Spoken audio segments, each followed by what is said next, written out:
გამარჯობათ. დღეს ჩვენი სტუმარია ზვიად სულავა. ზვიადი არის ფინანსისტი და ისე ვთქვათ რადიკალურად განსხვავებული პროფესიის წარმომადგენელია მხატვრობიდან. ოღონდ ზვიადს აქვს უკვე საკმაოდ ისეთი გამოცდილება მხატვრობაში, საკმაოდ აქტიურად მონაწილეობს გამოფენებში. ძალიან საინტერესო და ბევრი ნამუშევარი აქვს გაკეთებული, მე ნანახი მაქვს შენი ნამუშევრები და ჩემთვის საინტერესოა შენი აზრები, შენი დამოკიდებულება ზოგადად მხატვრობისადმი და ქანდაკებისადმი, იმიტომ რომ იცი როგორი რაღაცაა, ჩვენ მაინც პატარა ქვეყანა ვართ და თითქმის ყველა, ვინც აქტიური მხატვარია და ესეთი აკადემიური ცოდნა აქვს მიღებული, ყველას თითქოს ერთი მასში ვართ გატარებული რა, ერთი სკოლა გვაქვს თითქმის ყველას, თითქმის რა. და რაღაცნაირად შენ ამ შემთხვევაში ხარ უფრო სხვა კუთხით ხედავ ამ ყველაფერს რა. და ეს არის ძალიან საინტერესო, იმიტომ რომ ეპოქაც შესაბამისია, დღევანდელი ეპოქა ისეთია, რომ ღია არის, ასე ვთქვათ, სხვადასხვა წარმომადგენლებისთვის ყველა სფერო ფაქტობრივად და განსაკუთრებით ხელოვნება ღია, იმიტომ რომ აქ თითქოს ისეთი სიტუაცია ისეა დაყენებული, რომ არაფერი არ ფუჭდება, არავინ არ ზიანდება, ვთქვათ, თუ ავდგებით და არასწორი ესთეტიკით, ვთქვათ, ან რაღაც არასწორი ფორმით რაღაცას გავაკეთებთ, უბრალოდ ეგ დარჩება, თუ მაინდა-მაინც ჩაითვალა მე მომავალში რომ ეს რაღაც არ იქნა სწორად გაკეთებული, უბრალოდ ჩაითვალა რომ ეს ნამუშევარი რაღაცა არ გამოვიდა. აქედან გამომდინარე რაღაცა ძალიან გაიხსნა და ღია გახდა ეს სფერო რა. ხო და საინტერესოა მოკლედ შენი დამოკიდებულება, აი რაღაცნაირად რომ დავიწყოთ საუბარი და რომ გამოვყოთ ვინ არის მოქანდაკე საერთოდ. პირველ რიგში დიდი მადლობა მოწვევისთვის. ჩვენ ისეც ხშირად გქონია ხოლმე საუბრები ერთმანეთში. ძალიან სასიამოვნო და ეხლა ამ ფორმატში მოწვევა პატივად ვთვლი ამას და კიდევ ერთხელ დიდი მადლობა. რაც შეეხება შენს კითხვას, ну ამაზე მე თვითონაც ბევრჯერ მაქვს ნაფიქრი და ცოტა ისე შორიდან მოუვლი ჯობია რომ უფრო ისე ავხსნა რა არის ჩემი მოსაზრება ამასთან დაკავშირებით. პირველ რიგში ალბათ უნდა დავიწყოთ იმით თუ რა მოტივი აქვს ადამიანს, როცა ის იწყებს ხელოვნების შექმნის ცდილობას, ასე ვთქვათ, ხო? იქნება ეს ხატვა, ქანდაკება თუ კიდევ უამრავი მიმართულება არსებობს, ხო? ну თავიდანვე ჯობია რომ მოდი ასე ვთქვათ, გამოვრიცხოთ ცოტა ისეთი საბაბები, რაც ნამდვილი არ არის, რა. მაგალითად მატერიალური სარგებლის მიღება, ხო? ჩვეულებრივი არ გაგიკვირდება ადამიანისგან, რომ ეს იყოს, ვთქვათ, მოტივი, რომ ჩაერთოს ამ საქმიანობაში, ხო? რაც ასე ვთქვათ, სხვასთან ერთობლიობაში ნორმალური ადამიანური მოტივი და სურვილია, ხო? მაგრამ თუ ეს ცალკე აღებული არის, ხო, როგორც მიზეზი, მე ვთვლი, რომ ეს არ არის ნამდვილი და ეს ასე არ უნდა იყოს, ხო? მეორე დაახლოებით ამის მონათესავე მიზეზი, რაც შეიძლება რომ ვთქვათ, არის მაგალითად ის, რომ სოციუმიდან გამომდინარე, ან თავისი შეხედულებებიდან, ან თუნდაც გულწრფელი დამოკიდებულებიდან გამომდინარე ხელოვნებისადმი, ასე შეიძლება ისეთი სიყვარული გააჩნდეს და რაღაცა რომ უნდოდეს და ესწრაფოდეს იმას, რომ თვითონაც აკეთოს ხელოვნება, ხო? და ну ესეც სხვა რაღაცასთან ერთობლიობაში ძალიან ნორმალურია, მაგრამ ცალკე აღებული რომ მარტო რაღაც სურვილი ამ სტატუსის ან რაღაცის გამო აკეთოს ესეც საბოლოო ჯამში არ მუშაობს, ხო? შედეგამდე ვერ მიდის.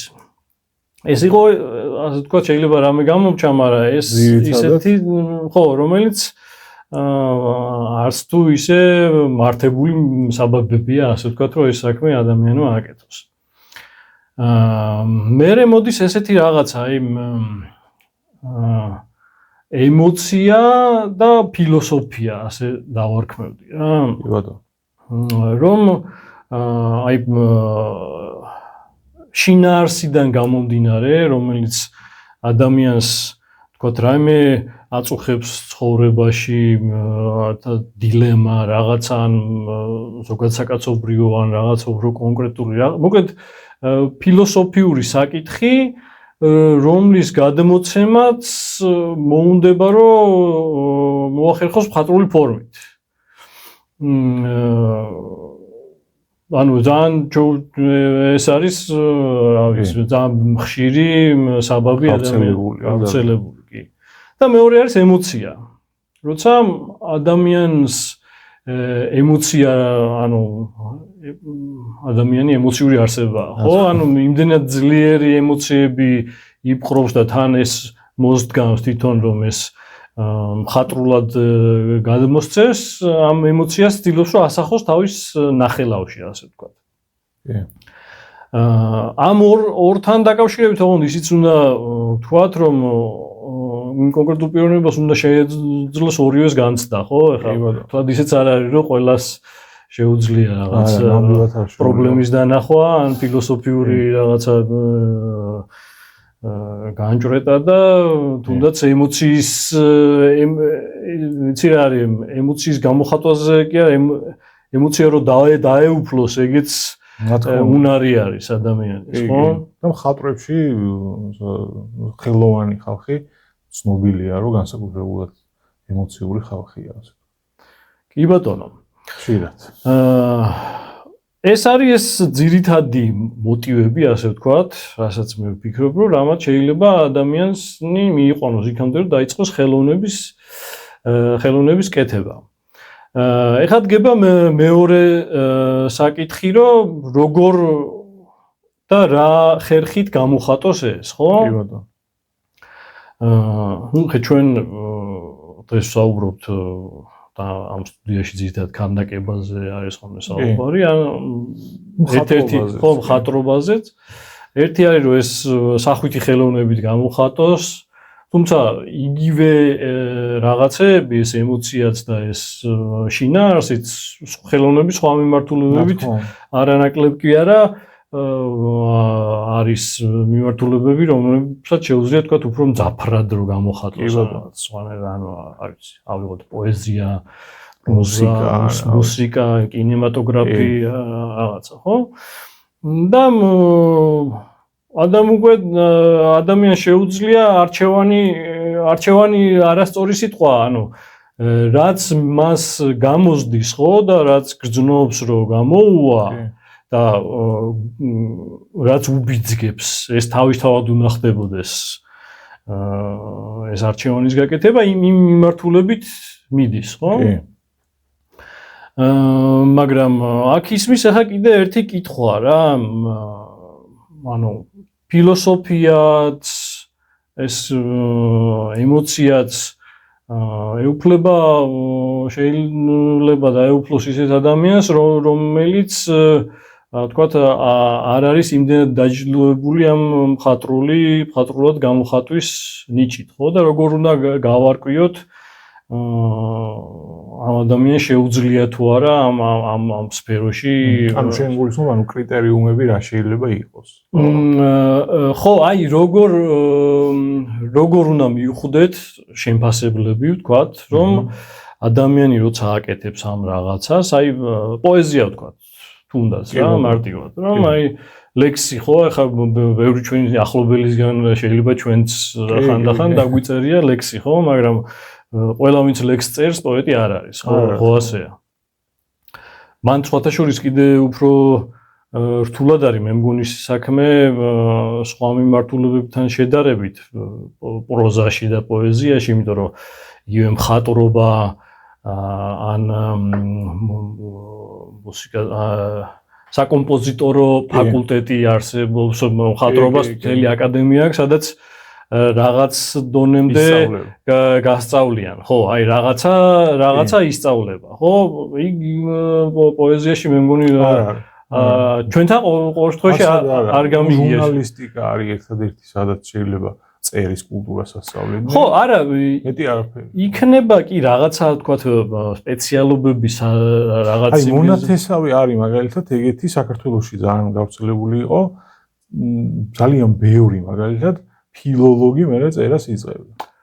ხო, იყო ეგეთი რა, ხო ეგეთი, მაგრამ აი ისეთებიც ვიცით მეტალურგებიც ვიცით ქართველი წერლები და ნუ უფრო მონათესავე ალბათ ადამიანი როცა ირჩევს თავიდანვე პროფესიას და თან გრძნობს რომ პოეტია სულით რაღაცა მიდის ხოლმე ხშირად თქვათ რაღაც თარგმნელი ხდება ან ლიტერატურა ცოდნა ასე შემდეგ, მაგრამ როგორც ესეთი ცალკე აღებული რომ არ არის და ვერც ანუ არ არის რატომ? იმიტომ რომ ახლა როგორ ანუ იქ რა თქმა უნდა ასწავლი რითმა, როგორ შეიძლება იყოს სხვადასხვა პოეტებზე დაყრდნობით იქ ძალას რას ძენს, ანუ წინა გამოცდილებას ასე ვთქვათ რაღაცებს, მაგრამ ჩემთვის წარმოუდგენლა ესეც არის მიზეზი რომ ალბათ არ გამოდის ეს საქმე. რანაირად უნდა ასწავლო ადამიანს როგორ დაწეროს ლექსი. ეს უნდა მოდიოდეს სულიდან. ხო, ანუ სტრუქტურა რაღაცა ისეთი არ აქვს,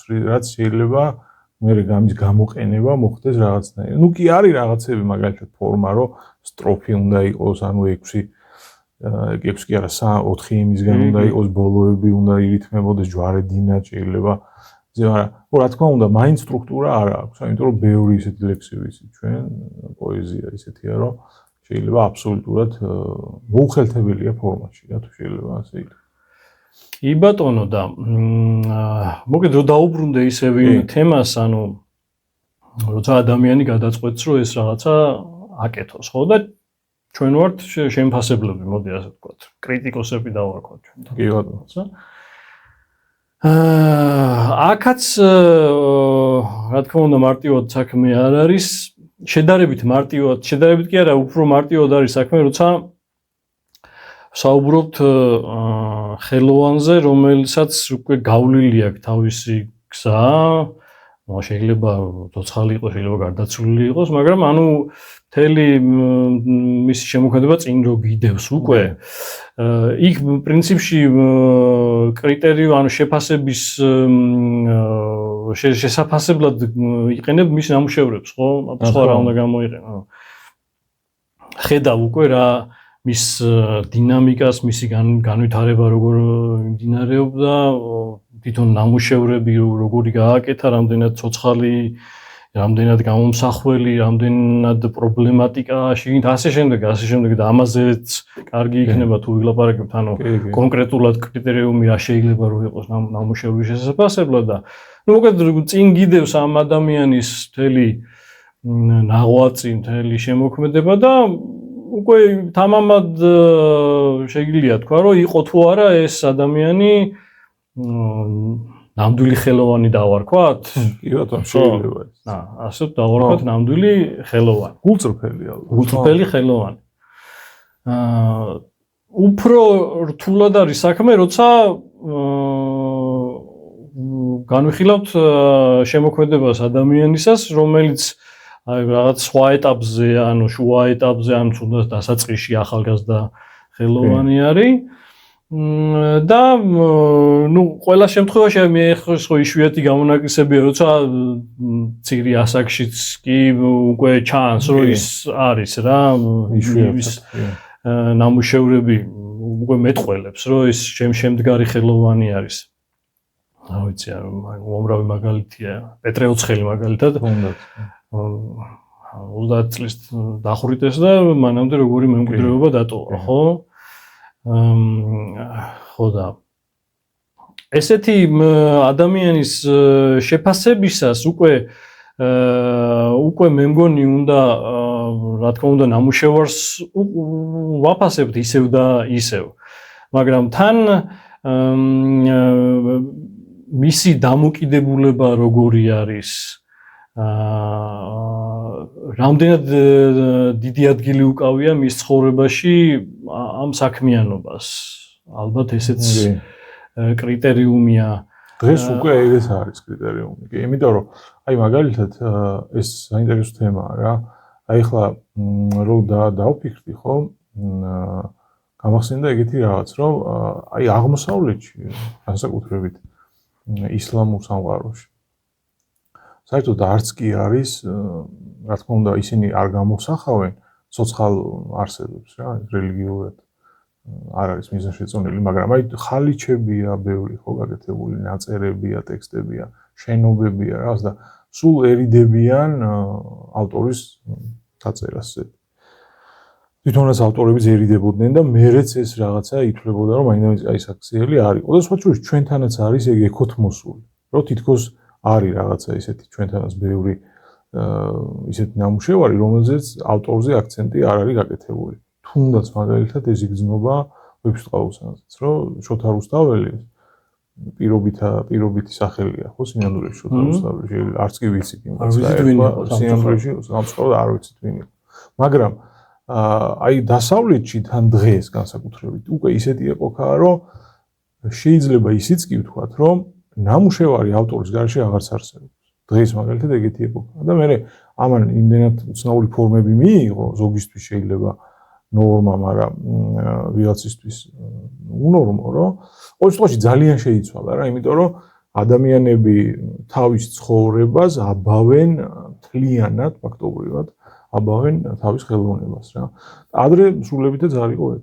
დღეს ალბათ აი ასე შეინძახდი, რომ თუ სწორად გაგავიგე, მაგას იძახდი, რომ დღეს უკვე ეგეც კრიტერიუმში, ანუ გვინდა არ გვინდა ეგ კრიტერიუმში ჯდება რა დღეს. ისე ვეღარ ვიტყვით, რომ ანუ ხატო არის. მოდი თავი დავანებოთ და ვნახოთ მარტო ნამუშევარი. ხო, თან რა არის ისი ეხ ჩემი შეფასებაა ესეც არ ვიცი რამდენად დამეთანხმები, მაგრამ არის რაღაცა ნამუშევრები, აი როცა უყურებ ხო ერთი ავტორის შემოქმედებას და ხვდები რომ რაღაცა ნამუშევარი ცალკე აღებული რომ გენახა, იმას სხვანაირად შეხედავდი და აღიქვამდი, მაგრამ რო იცი ამ ავტორის სხვა ნამუშევრები, იქ უკვე კონტექსტიდან გამომდინარე ხვდები ეს რატომ არის ასე და რატო გაკეთდა ასე და ის ცალკე აღებული რო გენახა, შეიძლება სკეპტიკურად შეგიხედა ან რაღაც ის მომენტი ყოფილიყო რა. განსაკუთრებით ეს შემიჩნევია ხო ჩემი დაკვირვებით, აი თუნდაც ძალიან ცნობილ ავტორებზე, რომლებიც აი რო იწყე ადრეული პერიოდი აქვს, მე რაღაც მიმდინარეობებს რო იცვლიან, თავიდან უმრავლეს შემთხვევაში ეს არის ხოლმე ფიგურატიული და მე აბსტრაქტულში გადადიან და იმდენად ანგრევენ ამ ყველა ხო მე-20 საუკუნეში ძალიან განსაკუთრებით ის იყო და იქ ახლა ის კონკრეტული ნამუშევარი ერთი ცალი შეიძლება რო ცალკე რო დაინახო და არავინ რო არ იცოდეს რომ ამ ავტორის არის, შეიძლება ვინმეს არაგულწრფელ რაღაცა იმაში აგერიოს რა, მაგრამ რო იცი რომ ეს ნაღდი ავტორი არის, ნდობა გააქვს. სხვა შორის ერთი ეგეთის გამახსენდა ახლა ჩვენთან მოხდა ესეთი რაღაცა აკადემიაში ერთმა სტუდენტმა გააკეთა დიპლომი რა და ადრინდელი ამბავია ძალიან რა და ხო და ვიღაცა უკმაყოფილო იყო რა და გამოხატავდა ამას რომ რაღაცა ისეთიაო რა, კარგად ვერ არისო გაკეთებულიო და მეორემ უთხრა პედაგოგი იყო ის ვინც უთხრა რა. არ მინდა ეხლა დავასახელო არის ეს სტუდენტი და არის პედაგოგი. მე პედაგოგმა თქვა ასეთი რაღაცა, რომ ვინც უკმაყოფილო იყო, იმას უთხრა რა, რომ შენო წარმოიდგინეო ეხლაო, რომ ესო ვიპოვეთო მიწაში რა. აი მიწიდან მიწაში ამოვთხარეთო და არისო აი უძველესი ნამუშევარიო რა, ძალიან ძველი ნამუშევარიაო რა. მე განცდა გექნებაო კიდეო, რომ რაღაც არ მოგეწონებაო და ეს დაფიქრდა რა და არაო მე მაგრამ მომეწონება. ხო გააცნობიერა რომ სუბიექტური იყო კონტექსტი შეუცვალა. ანუ ამან უთხრა რომ მოდი რავე სხვა კონტექსტში შეხედე რა და ისიც დაყვა ამ კონტექსტის ცვლილებას და დაინახა რომ აი თუ მაგალითად იმ კონტექსტში დავინახავთ რაღაც კონტექსტში ხო? მე უკვე ძალიან მაგარია რა. აი არქაული ნამუშევრებს ახასიათებს სხვა შორის ეგეთი რაღაც. არქაული ნამუშევარზე რომ ისეთი კონტექსტით რომ მოგაწოდონ არქაული ნამუშევარი, რომ თითქოს გუშინ გააკეთა ვიღაცა, არ მოგეწონება. ანუ ის მუშაობს იმასთან ერთად, რომ ძველია რა. ხო, რომ შენ აცნობიერებ, რომ ის იყო რამდენი რაღაც 1000 წლის უკან და ადამიანის ცნობიერება მაშინ სულ სხვა იყო, სხვა კულტურა მაშინ საწყის ეტაპზე იყო, ასე ვთქვათ, თან გაცვლა თითქმის არ ხდებოდა და შენ იმიტომ ხარ აღფრთოვანებული, რომ ანუ ფაქტიურად ცარიელი ფურცლიდან ქონდა დაწყებული იმ ავტორს ყველაფერი. ჩვენ ხო აი მაგალითად ის მახსოვს კიდე რომაული გზები ვნახე რა და იმერე პრინციპიც იყო ახსნილი როგორ აკეთებდნენ და უგა გავუცდი, იმიტომ რომ მაშინ არ ელოდები უბრალოდ იმას რა, რომ რაღაცა 3 მეტრიან იმას აკეთებდნენ, ჭრას, მე რაღაცას ყრიდნენ, მე რაღაცას. ხო, ის რომის ევროპაში ხო, დღემდე რაღაც ადგილებში ბევრგან დარჩენილია ის რა. ხო და ეგ მოქმედებს. ეხლა მაგალითად დღეს უკვე, რა ვიცი, აგერ ბურჯ ხალიფა ააშენეს და ბურჯ ხალიფა რო არ ინგრევა, ქვევით რაღაც ის აქვს, რა ქვია, ელექტროენერგია იმაშვება, რა ქვია. რეზონანსირებს რა ქვევით ის ბოძები და მაგის გამო არ მიდის აქეთ-იქით და ნუ რაღაც უკვე ძალიან ტექნოლოგიური შენობაა, მაგრამ ეს ნაკლებად ანუ ამაზე გაუცება ნაკლებად გვაქვს რა და რომ ნახულობთ მაგალითად იქ ძველად რაღაცა თუნდაც 5 მეტრიან რაღაც შენობას ან რაღაც ზოგან ძალიან ძველს ვიზახით რომ რაღაც და სწორია სხვაჩვენებს ეგ არასწორი არ არის იმიტომ რომ კონტექსტი თავისია ეხლა ეგ კონტექსტი რომ გავაქროთ და კრიტერიუმები რომ დავტოვოთ მარტო აი ისეთი დავარქოთ მაგას ობიექტური კრიტერიუმი რა რომელიც აი დროს არ ითვალისწინებს რა მაშინ ძალიან ცოტა რაღაცა თუ დარჩება ფასეული იმიტომ რომ რაღაცა ასე ვთქვათ მარტო მათემატიკური რაღაცები გადარჩება რა და რაც ესეთი ირაციონალურია და რაღაც იმას გულისხმობს თავის თავში რომ რაღაცა წინაპირობა უნდა არსებობდეს ეგენი დაიკარგება და გაქრება რა თვითონ გამომსახველობით ხელოვნებაშიც პრინციპში გასული საუკუნე ამის ნათელი მაგალითია ხო რომ აი კონკრეტული იმ მომენტისთვის რო იქნებოდა რომ მოდერნით და მის შემდეგ რო დაიწყო ეს რევოლუციური გარდაქმნები ბევრი რაღაცა აი ნამუშევარი თუ მიმართულება აი კონკრეტულ იმ მომენტში რო შეიქმნა მაშინ გაფორმდა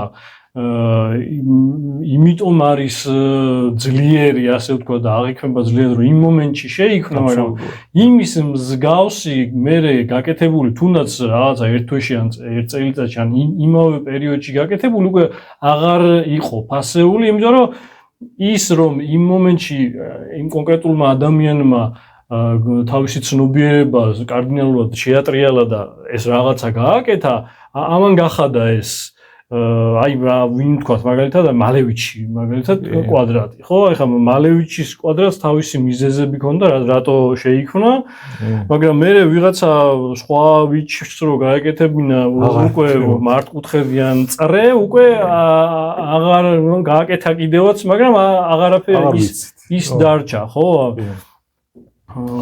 ხო და ხო იმ კაცის გვარი არ ვიცი და მალევიჩის ვიცით იმიტომ რომ ის იყო პირველი იმ მომენტში იმას ეკითხებოდნენ ახლა მაგას ეხმიანება კარგად ის გამახსენდა ჯექსონ პოლოქს ეკითხებოდნენ რომ ამას რატო ვაკეთებ რა ეს რაღაცას ხო ხატავს და ეს რაღაცა უთხრა რომ ამას იმიტომ ვაკეთებ ანუ ასე იმიტომ გამოვხატავ სათქმელს რომ დღეს უკვე ისეთი ეპოქა არისო რომ მაშინ რადიო იყო მეტნაკლებად ახალი არა, მაგრამ მაინც ტექნოლოგიურ სიახლედ ითვლებოდა, ასე ვთქვათ. უკვე რადიო არსებობს, ტელეხიდები არსებობს, რაღაც ატომური ბირთვი გაიხლიჩაო, რაღაცაო და ეს ინფორმაციაო რაღაცნაირად ხომ უნდა ანუ რაღაცნაირად ხომ უნდა გადმოვცეო რა. და აი რაღაც აი გავარო და ასე ვაკეთებ. ეხლა ეგ შეიძლება ცალკე საკამათო იყოს, ეგ მართლა ახერხებს თუ არა, ახერხებდა თუ არა ის ხატვარი, აი ყველაფრის ჩადებას იმ აი მის გადმოცემას, ასე ვთქვათ რა, აი თავის ნახატებში, მაგრამ ზოგადად ისე მიდგომა მართალია, ანუ მიდგომა სწორია, იმიტომ რომ თუ კი დღევანდელობაში რაღაცა ტიპის ის არსებობს, რა ქვია, თავისებურებები, რომელიც შეიძლება და აუცილებლად ის მე ზეგავლენას ახდენს ხელოვნებაზე, ხო? რაღაცა გეცვლება რა. ისე აღარ შეიძლება რომ ისე ვეღარ აკეთებ ისე, როგორც მაგალითად ადრე აკეთებდი, იმიტომ რომ ადრე სხვანაირი ტიპის სხვა გარემო იყო, მე კიდე სხვა გარემო იყო. აი მაგალითად არსებობს ასეთი ინფორმაცია, რომ რამდენად ზუსტია, შეიძლება წლები აბსოლუტურად ზუსტი არ იყოს, მაგრამ ნუ მიახლოებული მაინც იქნება, რომ დესპიო მაგალითად 10 წელზე მეტი აკეთებდა ერთ ფიგურას. ხო და დესპიოს ეპოქა ისეთია, რომ შეიძლებოდა, რომ დესპიოს ეკეთებინა 10 წელზე მეტი რაღაც ფიგურა. იმიტომ რომ სულ სხვანაირი გარემოა, სულ სხვანაირი მოცემულობებია რაღაცა და დღეს მაგალითად ეხლა შეუძლებელია რა. ხო, ძნელი წარმოსადგენია, რომ ნამუშევარს ამდენი დრო არა ხო. აი კი ვიღაცამ ეხლა თუ დაისახა მიზნად კი იმუშავებს, კაც 20 წელსაც იმუშავებს. მაგრამ ეს მიზნის, ანუ რატო უნდა დაისახოს? ეს პრინციპში ჩვენს თემასაც რაზეც საუბრობდით უკავშირდება დაუბრუნდეთ ბარემ შეფასების იმასო. გულწრფელობა რა, რომ ანუ ავტორს როცა ვაფასებთ, აუცილებლად უნდა ეთყობოდეს, რომ ის არის გულწრფელი და ეს მიზნის დასახვა ზუსტად მაგის საწინააღმდეგო არის. აბსოლუტურად. ანუ არ უნდა ეთყობოდეს, რომ ის ნამუშევარს აკეთებდა რაღაცა მიზნით, რომ აი რაღაცა ანუ დიდი ხანი ვხატო და კარგი გამომივიდეს, ან დიდი გამოვძერწო და მაგითი ვითამაშო, ან რაღაცა და რაღაცა. იმას აუცილებლად ეთყობა ხოლმე ყოველ, ნუ ყოველთვის არა, მაგრამ რომ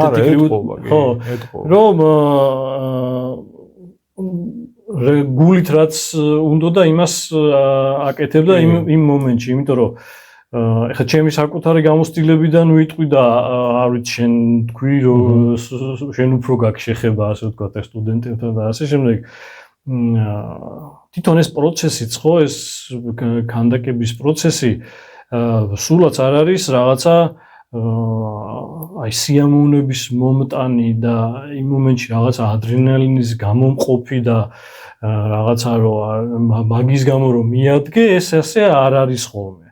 ეს არის უბრალოდ გეკაჩება შენ ეს რაღაცა მოთხოვნილება და შენ ებრძვი მე ამ იმას რა თიხა იქნება თუ რა მასალაც არის და სანამ შენ არ მიხვდები რომ ეს დამთავრდა და შესრულდა და ეს არის რაც უნდა გამოვიდეს მანამდე სულ გაქვს სტრესი რომ გამოვიდა თუ არა ხო გამომდის რაღაცა ისა რომ არ მორჩება იმ დღეს მე მიდიხარ სულ მაგაზე ფიქრობ რომ აი რაღაცას ვერ ვაკეთებ გამომივა აი ხო არ დავკარგე ეს რაღაც ანუ სულ სტრესი გაქვს რა ეხა შეიძლება უკვე ჭარმაგი და გამოსტილი ხელოვნა მაგრამ მაგასაც ალბათ ექნება იმიტომ რომ ეს ხო არის ძებნის პროცესი ხო ეს რო იყოს რამე შენების პროცესი შენება არის რომ იცი შენ რაღაცა აგურზე როგორ დაადო და რეზულტატი ბოლომდე ხო ეს ცოდნა როცა გაქვს ნუ გაქვს იმის თავდაჯერება რომ ყველა ვარიანტში ააშენებ მაგრამ როცა ეძებ ხა შენ გარანტია აქვს რომ იქ იპოვო არანაირი იცი რა არის აი სხვა შორის მაგაზე ეგრე ნამდვილად დაგეთანხმები რომ ეგრეა და სხვა შორის გულწრფელობის ინდიკატორი ზუსტად ეგ არის რომ აი მაგალითად რო ავიღოთ ხელოსანი რომელიც სკამს აკეთებს შეიძლება ითქვას რომ ეგ გულწრფელობის ასე ვთქვათ ადგილი მანდ არ არის იმიტომ რომ მანდ არის გათვლის, გაზომვის და ანუ ასე ვთქვათ თავიდან ბოლომდე ეგ არის გაკეთებული ეგ შემოქმედებით პროცესი არ არის იმიტომ რომ თავიდან იდეა აბსოლუტურად გააზრებულია ბოლომდე რა და მე ის ასე ვთქვათ ხორციელდება რაღაცა მასალაში და ხელოვნების კეთება თუ გაკეთებულია ხელოვნება არ არის კაი. იმიტომ რომ გულწრფელი არ არის. გულწრფელობა უბრალოდ მანდ ჩანს, რომ შემოქმედებითი პროცესი უნდა ჩანდეს. თუ შემოქმედებითი პროცესი ჩანს, ეგ უკვე გულწრფელია. სხვა შორის ქანდაკებების არსებობს გაკეთებული და არა გულწრფელი, რა თქმა უნდა. მაგრამ აი ფართე საზოგადოებისთვის უფრო კარგი მისახვედრი იქნება მაგალითად თუ მოვიყვანთ ფილმებიდან. იმიტომ რომ აი არსებობს საავტორო ფილმები, ეგრეთ წოდებული საავტორო ფილმები. და არსებობს სტუდია რო უკეთებს პრეზენტაციას რა. ეს არის ძირითადად აი ჰოლივუდის ფილმები, ყველა არა რა თქმა უნდა, მაგრამ დიდი ნაწილი არის გაკეთებული. აი განსაკუთრებით საბავშვო ფილმები, მაგალითად კომიქსები, იქ არაფერი შემოქმედება არ არის, ჩვეულებრივად გაკეთებული ნაწარმოებია და გულწრფელობასთან და აი იმ ნაწილთან თავიდან შენაც ჩამოთვალე რომ უნდა იყოს ან ფილოსოფიური, ან ემოციური, ან რაღაცა, ის არც ერთი არ არის. ის არის უბრალოდ სანახაობრივი რაღაცა, ანუ ასე ვთქვათ, ატრაქცია. ეს რაღაც ალგორითმით აწყობი, უკვე დაგროვილი გამოსწრებით, რომ რა მუშაობს მასებზე და მაგიტომაც არის ალბათ ეს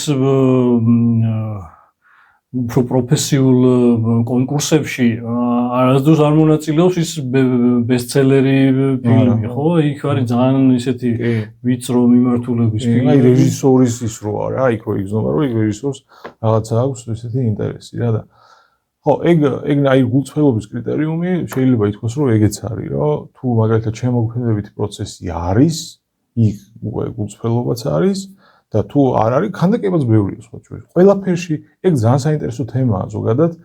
ეგ მან შემოდის კეთების უნარი. ანუ კეთების უნარი ხანდახან დამაზიანებელიც არის. კი, იმიტომ რომ თუ ადამიანი ძალიან დაოსტატდა, ხო, იქ შეიძლება ის გეკაჩება მერე რა.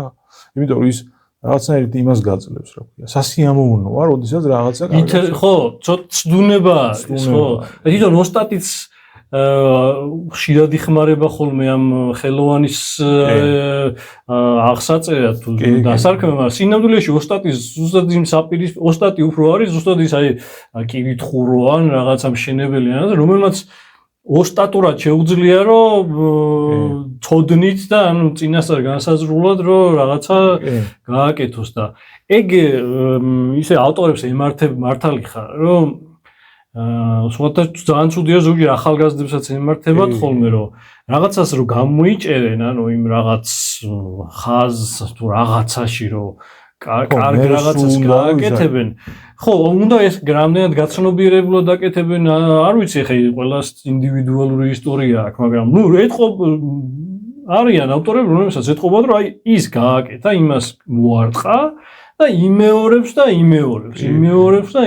და სინამდვილეში ეგ არის უკვე სტაგნაცია რა ანუ ერთ ადგილზე ყოფნაც არ არის იმიტომ რომ სწორედ აი კიდევ ერთი კრიტერიუმი ალბათ ის არის რომ ავტორს როცა უყურება აი ყოველ წელს რაღაც გამოდის და გამოფენაზე რაღაცა გამოაქვს ხო ჯერ თვითონ ესეც ფაქტი უნდა იყოს რომ მუშაობს და ახალ-ახალს აკეთებს და უნდა ეთყობოდეს რომ ეძებს ძებნის პროცესში არის და რომ რაღაც ჭიდილში არის და იმ რაღაცა ნაპოვნ თუნდაც ძალიან კარგ რაღაცას არ არის ჩაბღაუჭებული. სხვა შორის ეგ ეთყობა იმედენად ისეთი რთული პროცესია, რომ არსებობენ დიდი მხატვრები, რომლებიც მაგ ასე ვთქვათ მარწუხებში მოიქცნენ. აი მაგალითად ჰენრი მური. ძალიან დიდი მოქანდაკეა, მაგრამ ჰენრი მური შეიძლება ითქვას, რომ დიდი ნაწილი მის შემოქმედების უბრალოდ ეგეთი პროცესია, რომ ანუ ვეღარ გამოვიდა იქიდან, აი ჩარჩა რაღაცა. ტიპიური ერთი, ხო. კი, აი რაღაცა ჩაავლო, თუ შეიძლება ასე ითქვას. ან მური ახლა იმდენად ისეთი რთული რაღაცები მოუწია, ფაქტობრივად მურმა გააკეთა მთელი ცივილიზაციური, არა მარტო ერთი ცივილიზაციის, აი სხვადასხვა მიმართულების სინთეზი გააკეთა. აი აქვს დაწყებული ინდიელებიდან დამთავრებული იაპონიამდე თუ კი რამე არსებობს, ყველაფერი გაიაზრო პლასტიკურად და რაღაცა შემოგთავაზა. ნუ რა თქმა უნდა, ის ძალიან კოლოსალური შრომაა, მაგრამ აი იმაში მე რაც გააკეთა, იმ ძალიან ბევრი აქვს მე ასე ვთქვათ ნაკატავები რა და ეგ სახარბელოდ არ ჩანს მის შემოქმედებაში. თუმცა გენიალური ავტორია და თუ ვინმეს ეპატიება, მას ეპატიება. კი, ესეც უნდა ითქვას, ხო.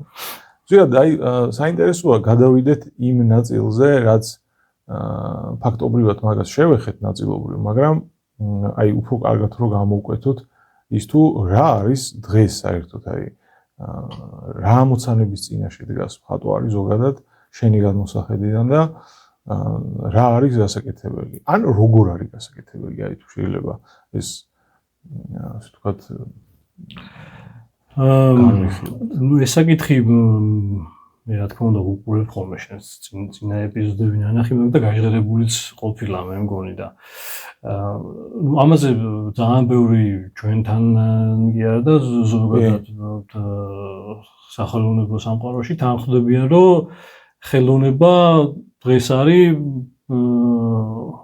უდრის მდგომარეობაში ასე ვთქვათ და ამაში იგულისხმება ის რომ ის ძვრები რაც აქამდე მოყვებოდა ხო ხელოვნებას და ეს ცოცხალი და ის იყო ეხლა არის რაღაცა ყველაფერი გაჩერებული თვითონ ავტორების დონეზეც კი ანუ აი რო თქვა ანუ ის შემორჩენილი და ნელა მიდიან ის ავტორებიც ვინც რაღაცა ძალიან მნიშვნელოვანი სოფლიო მნიშვნელობის ნამუშევრები შექმნეს მაგრამ აი დღეს რო დაასახელო რაღაც ვარსკვლავი აი შეიძლება ადამიანს გაგიჭირდეს და ეგეც გამოძახილია იმის რომ ხელოვნება რაღაცა გაჩერებულია და თითქოს აღარ არის იმის პოტენციალი რომ განვითარდეს და ახალი რაღაცეები გამოჩნდეს მაგრამ ну ხელოვანი იმიტომ არის ეს რაღაცნაირი მაგიური საქმიანობა რომ ამის იმედი უნდა გქონდეს ყველა ხელოვანს და მაინც უნდა გააგრძელოს ეს ძიება შეიძლება ეს ყველაფერი ეს რაც მანამდე იყო მოდერნი, მანამდელი, პოსტმოდერნი, დღე რაღაც კონტემპორარი, რაც ქვია, ხო, ყველაფერი ეს ხო არის, ასე ვთქვათ, სალაპარაკო ენები, რაღაც ნიშნები, ხო? დღეს რო ხედავთ, რომ ეს ნიშნები იმდენად თითქმის ამოიწურა ეს ყველაფერი, რომ ახალი ძნელი წარმოსადგენია, რომ რაღაც ახალი გააკეთო, ისეთი, რომელზეც იტყვიან რომ ეს აქამდე არ ყოფილა ეს ნიშანიო ძნელი წარმოსადგენია მაგრამ ეს სულაც არ ნიშნავს იმას რომ რაღაც ავტორი არ უნდა აგრძელებდეს ძიებას და თუნდაც იმ ძველი ნიშნებით შეიძლება რაღაცა ძალიან მნიშვნელოვანი შექმნას და მით უმეტეს როცა შინაარსთან გვაქვს საქმე იმიტომ რომ ეს ნიშნები და ესენა უფრო ფორმის ცვალებადობა იყო, მაგრამ ეს შინაარსი და ეს ფილოსოფია არ წასულა კი არა, იმდენი პრობლემაა დღეს, ზოგადად საკაცობრიო და რაღაცა, რომ იმის ფარგლებში შეგიძლია შენ შინაარსობრივად მაინც შექმნა ესეთი ნამუშევრები, რომლებიც იმ ძველი ენით იქნება დაწერილი, რომ იქ იქნება ძალიან ღირებული. ხო და თუ ვინმე მოახერხა და რაღაცა გარღვევა გააკეთა და ის რაღაცა ახალი მაინც გამონახა ის სადმე შემორჩენილი ენა და რაღაც აღრიჭო აი რაღაც რო არ გქონდეს ნანახი მაგას რაჯობია მაგრამ ყოველთვის პესიმიზმის საფუძველი მე მგონი არ გვაქვს. ნუ ასე ვისურვებდი, რომ არის კიდევ რაღაც. ალბათ ეგრეა, ხო. იცი რა არის კიდე აი მე ესეთი მოსაზრება მსმენია, საინტერესოა, შორის ეს მოსაზრება, რომ ორნაირი ტიპის მხატვარი არსებობს, ხელოვანი ზოგადად ორნაირი ტიპის არსებობს. ერთი არის, ვინც იყურება წარსულში და მეორე არის, ვინც იყურება მომავალში. და რა თქმა უნდა ეს უპირატესი არც ერთია და არც მეორე ეს ორივე ასე ვთქვათ, ორივე საკეთებელი საქმე ითვლება აი ამ გადმოსახედიდან, აი ამ ასე ვთქვათ, პოზიციიდან და ასე ლაგდება ეს, რომ რატომ არის ორივე საინტერესო და რატომ არის ორივეს არსებობს უფლება რატო აქვს. იმიტომ რომ ფაქტობრივად წარსული არის ის ნაწილი, რაც უნდა გაცნობიერდეს, იმიტომ რომ აწმყო ყოველთვის ცუდად ცნობიერდება. აი იმაზეც ნიშანდობლივია ეს, რომ მაგალითად რაღაცა ეპოქას სახელი რო ერქმევა ამას იძახიან ხოლმე რომ აი რაღაცა სახელი რო დაერქვა ესე იგი ის დამთავრდა და მაგიტო დაერქვა სახელი.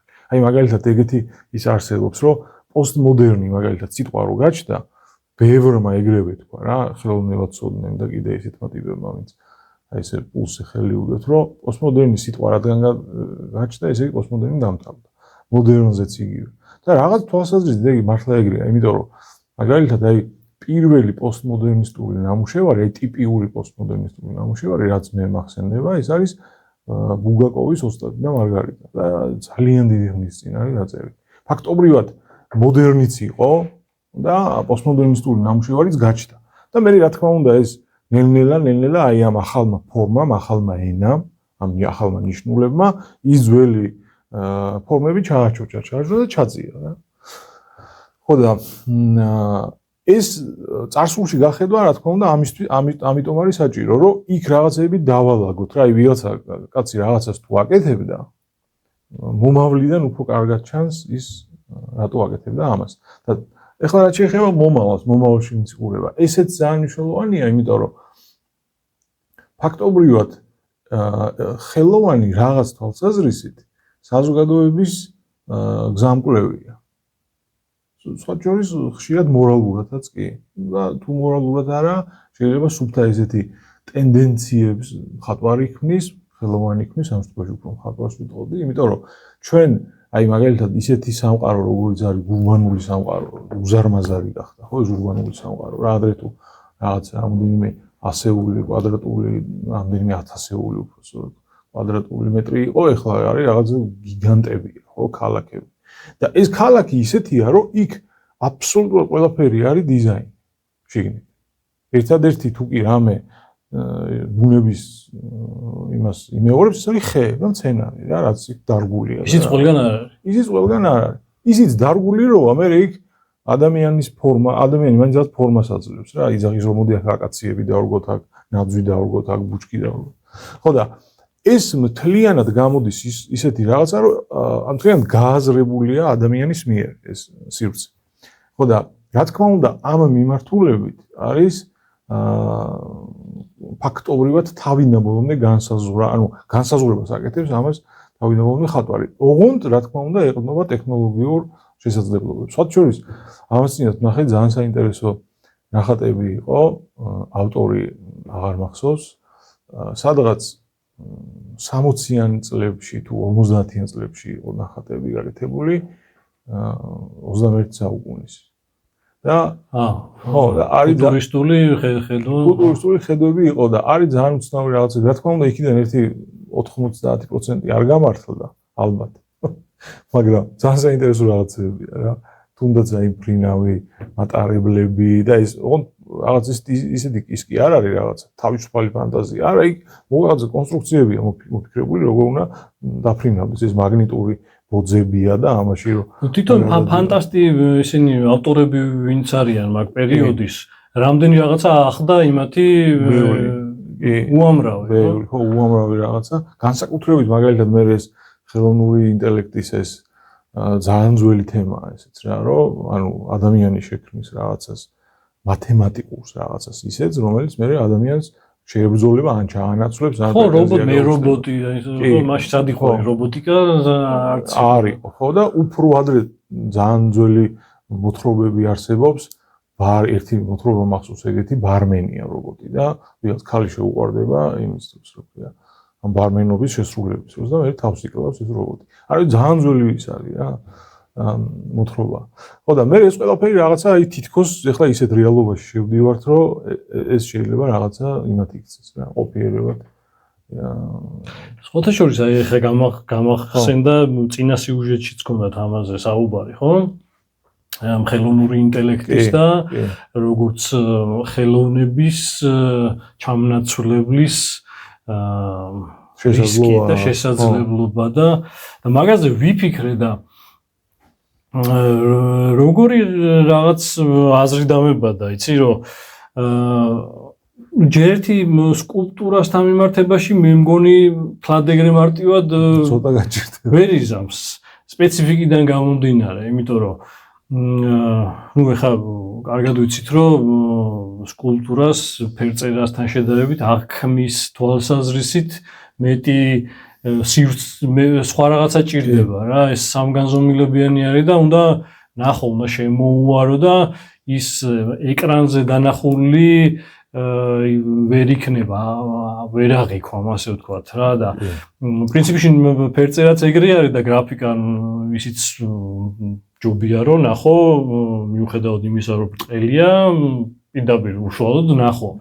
მაგრამ ვთქვათ ეგ მოაგვარა ამ ახალმა ტექნოლოგიებმა და ორივეს გაკეთება ალბათ შესაძლებელი იქნება, უფრო ნახატის, უფრო მარტივად, ხო, თუ ხელოვნურმა ინტელექტმა ხო რაღაცა მოიგონა რა დახატა რაღაცა, იმას მე გადატანა სიფრთხეზე ტექნოლოგიურად უფრო მარტივი იქნება.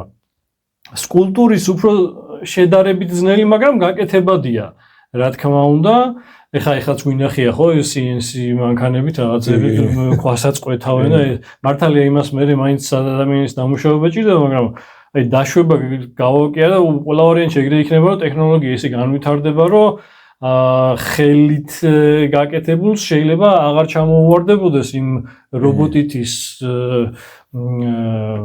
გაკეთებული და განხორციელებული, მაგრამ აქ ხა ის ჩემი პროფესიიდან გამომდინარე ვაკეთებ ანალიზს, რომ ეს ყველაფერი მით უმეტეს განაგება ძალიან დიდ ხარჯებთან არის დაკავშირებული. ხო არსად არ წავა, რაც არ უნდა განვითარდეს ეს ხელოვნური ინტელექტი, ეს ძვირი, ეხლაც ძვირია და მერეც ძვირი თუ უფრო ძვირი არ ეღირება და აქ უყურე როგორი რაღაც, ანუ სიძვირე კი არ არის თვითონ შემაფერხებელი ბარიერი. როცა ქანდაკება იქნება, ავტორი წყვეტს და ავტორი იღებს მაგ რისკს კი არა და ავტორი აკეთებს მაგას, რომ ქმნის და მე ან გაიყიდება, ან არ გაიყიდება, ან მოეწონა, გაყიდვაზეც არ არის, ანუ შედგება თუ არა ეს როგორც ხელოვნების ნიმუში, ეგ არის სუფთად ამ ავტორის ავტორზე არის დამოკიდებული და ავტორის გარისკვის საკითხია, ხო? გარისკვის ანუ რამდენად თუ კარგს გააკეთებს, კარგი გამოვა და თვითონ წყვეტს ამას და აი როცა ხელოვნური ინტელექტი რაღაცა ფიგურას, თქვა ვირტუალურ ფიგურას შექმნის, ხო? იქ ვინ უნდა აი კურატორმა გადაწყვიტოს, რომ აი ხელოვნურმა ინტელექტმა ეს დაამზადა და მოდი ეს ბრინჯაოში გადავატანინოთ. ძალიან ძვირი ექსპერიმენტები იქნება, მე მგონი რა. თან როცა არ იცი ეს გამოვა თუ არა, იმიტომ რომ ის შექმნილი ვირტუალური მოდელი რეალობაში განხორციელებული შეიძლება საერთოდ სხვანაირი გამოვიდეს და ეს ჩამოსხმული თუ ქვაში გამოკვეთილი უზარმაზარი ღირებულების ნივთი ისე დარჩეს და ასე რომ თლადიოლი არ იქნება. მაგრამ იცი რა არის საინტერესო? აი ამას წინათ შემხვდა ეგეთი რაღაცა. ქართულიც არის, მე მოძებნე და ნუ ინგლისური ხო არის და არის, მაგრამ ქართულებიც არის სიმღერები დაგენერირებული ხელოვნური ინტელექტით, რა. და ძალიან საინტერესო რაღაცა აღმოაჩინე მეც რა, ანუ საკუთარ თავში რა, ანუ რომ მოусმინე, ხო? აი თუ მაგალითად მე უსმენ რაღაცა ისეთი ფორმით, რომ მე მაინტერესებს, ასე ვთქვათ, უბრალოდ კი არ მაინტერესებს, უბრალოდ ფონისთვის მჭირდება. ან მანქანით მივდივარ, ან რაღაცას ვაკეთებ და რაღაც უბრალოდ ჟღერადობა მინდა ფონად და რაღაცა, ხო? აბსოლუტურად მაგმაყოფილებს რა, დამაკმაყოფილა მაგან. და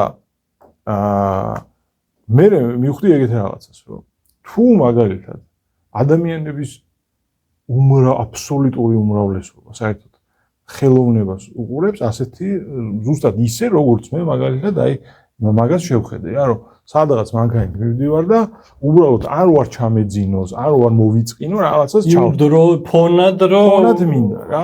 ასევე აი სიტყვაზე არ ვიცი, ვიღაცამ ბუხარი გააკეთა ან რაღაცა ჭიშკარი გააკეთა სადღაც და რაღაცა და რაღაც ხატრული რაღაც ფორმა უნდა და უნდა მიაწეყოს ან დაადგას თავზე რაღაცა და საერთოდ არ აინტერესებს იმ ტიპს იქ ავტორი. იმას აინტერესებს რაღაც ხატრული ფორმა მანდ რა და რაღაცა კორპორაციამ რო იარსებობს, რომელიც ამას შეთავაზებს ამ რაღაც ხატრულ ფორმას, ხო? ის არც მოკითხავს საერთოდ ეს ვიზი გაკეთებულია. უბრალოდ აქ არის ერთი საინტერესო რაღაცა მოდის წინაპლანზე რა და მე საერთოდ მაგის იმედი რომ ესე დადგება საკითხი რა, იმიტომ რომ ჯერჯერობით რაც უყურებ, ასე უნდა დადგეს. აი ლოგიკა ამას მეუბნება რა და როგორ ნახე? თუ კი გამოირიცხა, ეგ ხო იმას ნიშნავს, რომ ხატურის თუნდაც მომღერლის, აი იმ რაღაცა რუტინულ პროცესს გამორიცხავს რა, რომ შენ მაგალითად იმიტომ კი არ უნდა იმღერო, რომ ვიღაცას მოწონ შენი სიმღერა. ან იმიტომ კი არ უნდა ხატო, რომ ვიღაცა გიждდება შენ ნახატზე, ან იმიტომ კი არ უნდა თალო ან ზერწო ან რაღაცა რომ ვიღაცა. არა, იმიტომ რომ შენ გინდა ეგ. აი თუ მაგამდე მივალ, იმიტომ რომ ჩვენ სუდაღლილი ვართ, ხატვარი სუდაღლილი, რაც კი არსებობს ხატრობა და რა ვიცი, რამოდენიმე 1000 წლის არის, ხო? სულ ეგ უნდა ყველა მხატვარს, რომ ყველამ დაანებოს თავი და აი მივიდეს და ისაკეთოს, რაც თვითონ უნდა რა და ამდენი ხანია ვერავინ ვერ დაანება თავი.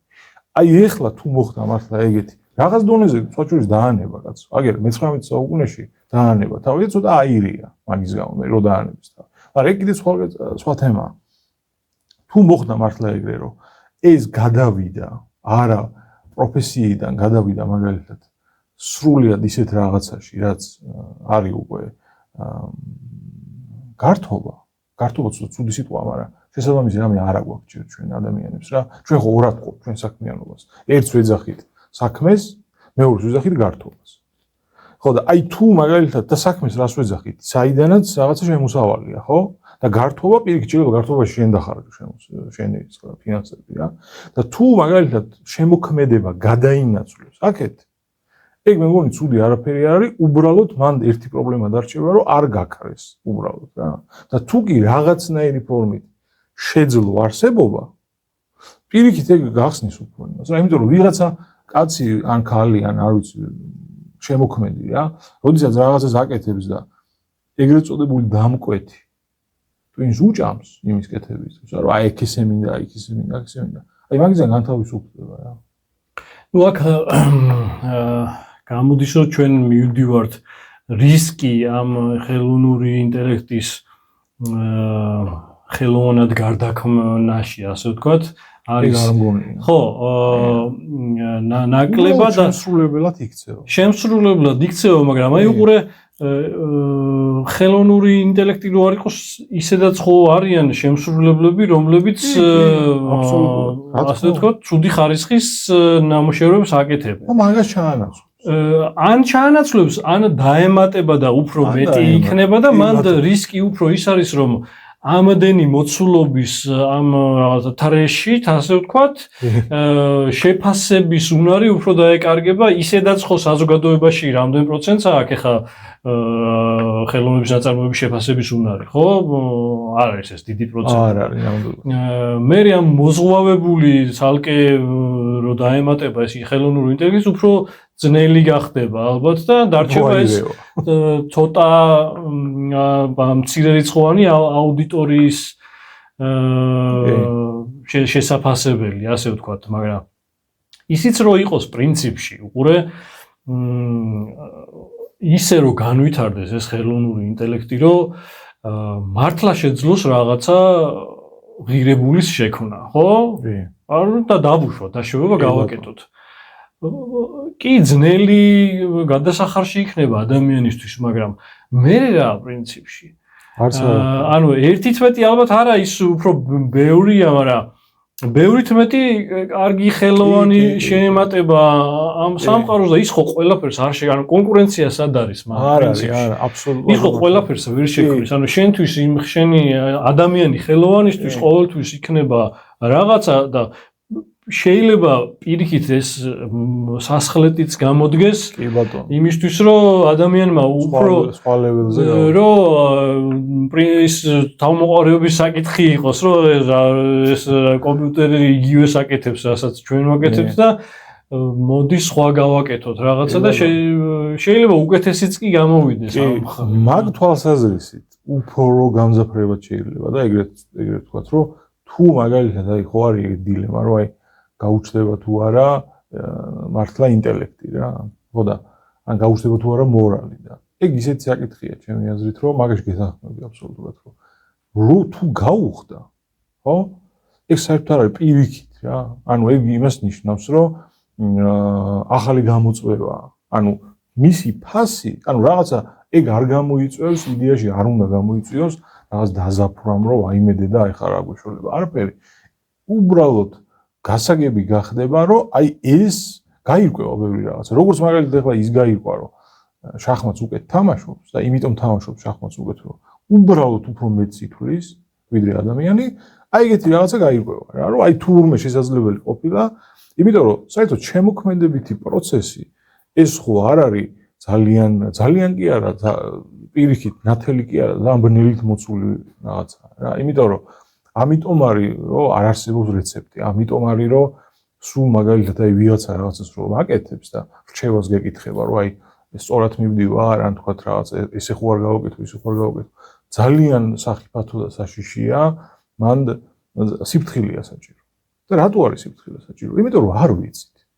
და შეიძლება ის ადამიანი ძალიან უცნაური შემოქმედებითი პროცესის გამოვლინების იმაში იყოს. გზაში და ხელი შეუშალა. იმიტომ რომ შენ გონია რომ იქიდან არაფერი არა, ჩასავარდი არა და არ იყოს შეიძლება ჩასავარდი. პირიქით შეიძლება იქ ხიდია და გადასვლა შესაძლებელი და იქ რაღაცა ცნობიერებაში ისეთი ნაწილი განათდეს იმ ადამიანის მეშვეობით, რომელიც არ იყო განათლებული. აი ძალიან კარგი საშუალებაა მაგის, ასე ვთქვათ, არგუმენტად რომ მოვიყვანოთ მე-20 საუკუნის ხელოვნება.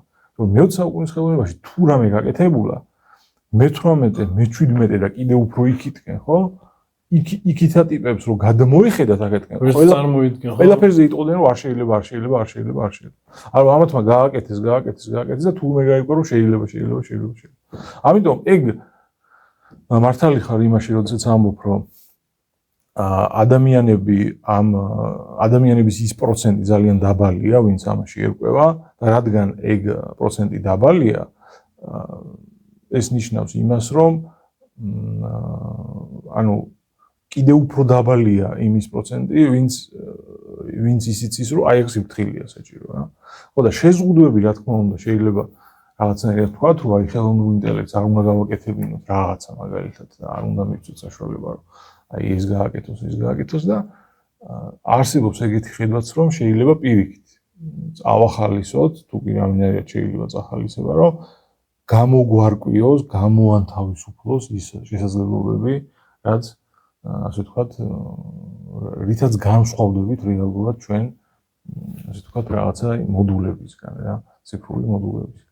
ხო, ამ რუტინას ჩამოგვაშორებს და ჩვენი ტვინის იმ ნაწილს ავამოქმედებთ, რაც არის სინამდვილეში ფასეული რა, იმიტომ რომ აი წეღანაც ხო ვთქვით, რომ ვიღაცა თუ მაგალითად კარგი ოსტატია, ეგ სრულებით არ ნიშნავს იმას, რომ კარგი მხატვარია.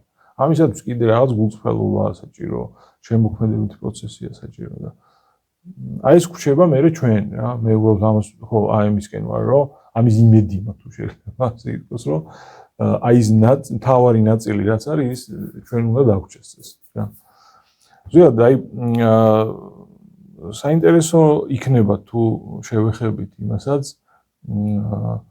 მე ამაზე ცალკე გადაცემა მაქვს ასე ვთქვათ გაკეთებული და ყველა ჩემი აზრით ყველა იმ ადამიანის აზრია საინტერესო ამასთან დაკავშირებით ვინც შემოქმედებით პროცესშია, ვინც ყოფილა შემოქმედებით პროცესში და ვინც რაღაცას ეძებს სათქმელად რა, ანუ ფორმაში რაღაცა შეღწევას ცდილობს. იმიტომ რომ ფაქტობრივად ხელოვნება არის, აი თუ შეიძლება ასე გავამარტივოთ სათქმელი, ხო? ხელოვნება არის ძებნა იმ ფორმისა, თუ როგორ გამოვხატოთ უკეთ ჩვენი სათქმელი რა. ანუ შინაარსი როგორ შევიტანოთ ფორმაში, ისე რომ არ დაიღოს არც შინაარსი და ფორმამაც შეძლოს არსებობა და კიდევ აი ძალიან მნიშვნელოვანი არის ჩემი აზრით ის რომ მნახველთან კომუნიკაცია არ გაწყდეს.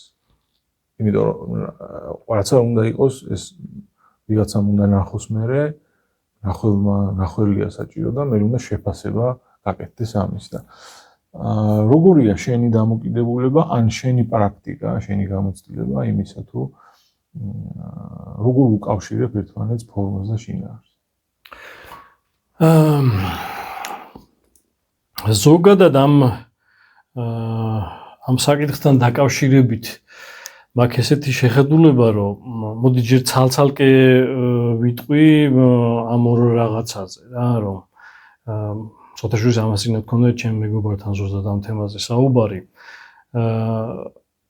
მხოლოდ ფორმით გაკეთებული ნამუშევარი, სადაც შინაარსი არ არის, ხო? ერთი შეხედვით შეიძლება ადამიანმა ჩათვალოს, რომ უფრო მარტივი გასაკეთებელი არის, რომ აი რაღაცა ფორმაა რა, გეომეტრია ბოლო-ბოლო და იქ რაღაცები გააკეთე, მაგრამ ღირებული რომ გამოვიდეს, ჩემი აზრით გაცილებით უფრო რთული არის რა. მხოლოდ ფორმის დატვირთვით გაკეთებული ნამუშევრის გაკეთება. იმიტომ რომ ნამუშევარს უნდა ქონდეს ის ენერგია და ის ძალა, რომ წეღანასტვი, რომ ის მნახველი უნდა მიიზიდოს და დააფიქროს, რაღაც კითხვები გაუჩინოს, ხო? და ისე მე რო წავა ის კიდე იმაზე უნდა ფიქრობდეს და ეს რა იყო, რა ვნახე, ხო? და როცა იქ არაფერი არ არის ის ხელჩასაჭიდი იმ ჩვენი ნაცნობი ნიშნებიდან, ხო? ეს ყველაფერი ნიშანია, ანუ ადამიანის გამოსახულება, ცხოველის გამოსახულებაც ნიშანია, რაც ვიცით, იმიტომ რომ ის ცხოველია, მაგრამ იქ რო ის გეომეტრიული ფიგურაა რაღაცა და რომელსაც არაფერი არ აქვს, ძნელია ადამიანისთვის, რომ იქ რამე კითხვა დაიჭიროს თუ ძალიან მაგარი გაკეთებული არ არის ის აბსტრაქტული ნამუშევარი. ამიტომ უფრო რთული მგონია ამის გაკეთება და აი შინაარსიანი ნამუშევარი უფრო მეტ ბერკეტს გაძლევს, რომ ასე ვთქვათ, შენ იმოქმედო მნახველზე რა და მეც ჩემი პრაქტიკითაც ხა აბსტრაქტული ნამუშევარი არ გამიკეთებია, მაგრამ მოდი ასე ვთქვათ, აი თუნდაც რაღაცა პეიზაჟი სიტყვაზე, ხო? პეიზაჟში ფილოსოფია ნაკლებად არის, ხო? მაგრამ და უფრო ფორმაზე არის დატვირთული. მაგრამ აი იმ პეიზაჟის კეთების დროსაც, ხო, მეტი ისინი გაქვს რაღაცები, მეტი საშუალებები გაქვს, ასე ვთქვათ, რომ ღრმა გახადო და დააფიქრო ის მნახველი რაღაცა, რომ ვა ეს რანაირი რაღაცა ტყე გაუკრა რა იქ რა ხდება რაღაცა და განცდა გაუჩინო რომ რაღაცა მოუნდეს რომ შინ შევიდეს ხო მაგიური რეალიზმი ხო არსებობს კი კი ბატონო და ამიტომ ორივე თანაბრად მნიშვნელოვანია მაგრამ სხვადასხვა რაღაც ინსტრუმენტი და ბერკეტი არის ასე ვთქვათ რა ფორმასაც ძალიან დიდი ძალა აქვს და შინაარს ხო აქვს და აქვს მაგრამ შინაარსი ცოტა ისეთია აი მე შევხვედრია ხოლმე ავტორი რომელსაც დახუნძლული აქვს შინაარსით ის ნამუშევარი და იმდენად დახუნძლულია რომ რაღაცა ცალსახაც კი არის ხოლმე რომ აი ეს რა არის გაკეთებული რა და აი გაჩრის ასე ვთქვათ თავის იდეას და მთლად ეგეც მე როგორც შემფასებელს მირჩევნია რომ ცოტა მეტი კითხვის ნიშანი იყოს იმ ნამუშევარში ინტერპრეტირებადი იყოს და შეძლო რომ შენი რაღაცა გამოიტანო იქიდან რა. კი. ხო, იცი რა არის, აი მაგალითად არსებობს ასეთი მიდგომაც, რომ მაგალითად აი პეიზაჟიც რომ თქვი რა, რომ პეიზაჟი შეიძლება დაიხატოს მილიონნაირად, ხო? აი ძალიან ბევრნაირად შეიძლება პეიზაჟი დაიხატოს და თუ რა ფორმას ანიჭებ უპირატესობას ამ ფორმაში შეიძლება შევიდეს მე შინაარსი რა და ამას უბრალოდ ჭირდება ძალიან დიდი ისა რა ქვია რა დრო ანუ კულტურული ის უნდა ქონდეს საფუძველი უნდა ქონდეს აი მაგალითად ეგეთი რაღაცა იაპონური მხატვრობა მაგალითად არსებობს რომელიც აი პეიზაჟების ნაწილში ვიძახი რა რომ უბრალოდ იმდენმა და იმდენი ხანი აკეთა ეს რომ უკვე რაღაცა იმათ იქცა რა აი ნიშნულად იქცა აი თუ მაგალითად ვიღაცა რაღაც სიმბოლოზდებს მაგალითად ნახატში აი რაღაცა არ ვიცი მაგალითად ხარის თავი ან თქვა რაღაცას აკეთებს რა და სიმბოლოა ეს ხო და რაღაცასთან მიგვანიშნებს რომ ეს აი მაგალითად ლომი სიტყვაზე ან რაღაცა რომ აი სიძლიერე ან რაღაც წუთისოფლის რაღაც გამოვინება ხო და აი მაგალითად არსებობს მხატვრობაში დღეს უკვე ისეთი ფორმები რომლებიც უკვე იმდენი ხანია რომ არსებობს რომ უკვე თვითონ სიმბოლოა თვითონ გადაიქცა ნიშნად ხო აი ეგეთი არის მაგალითად იგივე ევროპაშიც არის ძალიან ბევრი უკვე ეგეთი, მაგრამ აღმოსავლეთში კიდევ უფრო მეტია, იმიტომ რომ იქ ფაქტობრივად უწყვეტია. და ის ასე ვთქვათ უწყვეტად მოდის და იმპრესიონისტებზეც კი ქონიეს მე იაპონურმა მხატვრობამ ზეგავლენა და რაღაცა ძვრები მოხდა. ხო, ამიტომ ეგ ზოგადად საინტერესო ნაწილია ის, რომ როგორ შეიძლება ფორმა იქცეს უკვე რაღაც ნიშნად რა. ისე ზოგადად ამ თვალსაზრისით მეც ვიტყოდი, რომ ჩემთვისაც უფრო კომფორტულია, როდესაც პლაკატური არ არის ნამუშევარი და პლაკატური ზუსტად აი მან გადის ხაზი რა, რომ თუ კი ინტერპრეტირებადია ნამუშევარი, მაშინ ის პლაკატი აღარ არის. იმიტომ რომ იქ ღია საკითხი არის ბევრი რა და იქიდან შეიძლება ის შემოვიდეს, შეიძლება ის შემოვიდეს.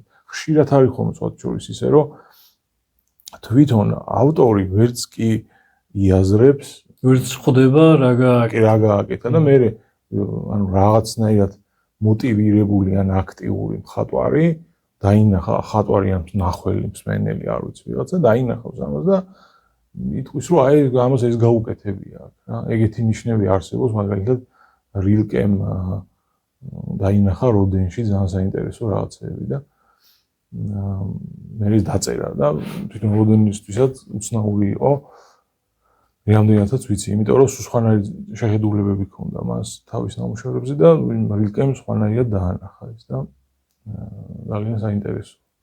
ზოგადად ეს ხო, სავსებით შესაძლებელი არის არა მარტო იმიტომ რომ ყველა მნახველს თავისი ხედვა, ფანტაზია აქვს და სხვა რამე დაინახოს, მაგრამ ამავდროულად თვითონ ყველა ავტორს როგორც ყველა ადამიანს აქვს თავისი ქვეცნობიერი. ხო? და როცა ქმნი შენი ცნობიერი დიწილად მუშაობს, მაგრამ ის ქვეცნობიერი რას აკეთებს და რა გაგაკეთებინა შეიძლება ვერც მიხვდეს შენ თვითონ. კი. ასე რომ არ არის ხშირია, თუ აი გულწრფელია მხატვარი, აი ზუსტად თუ გულწრფელია მხატვარი, მაშინ ქვეცნობიერი და არაცნობიერი აქტიურად არის ჩართული შემოქმედებით პროცესში. ძალიან დიდი მადლობა რომ გამონახე დრო მოხვედი და ჩაერთე ამ საქმეში და რა ვიცი იმედი მაქვს რომ კიდე გავაგრძელებთ საუბრებს იქი დიდი მადლობა იქნები შენ და მოუთმენლად ველით შემდეგ სერიებს მადლობა შენ ამისთვის მადლობა კარგად იყავით ნახვამდის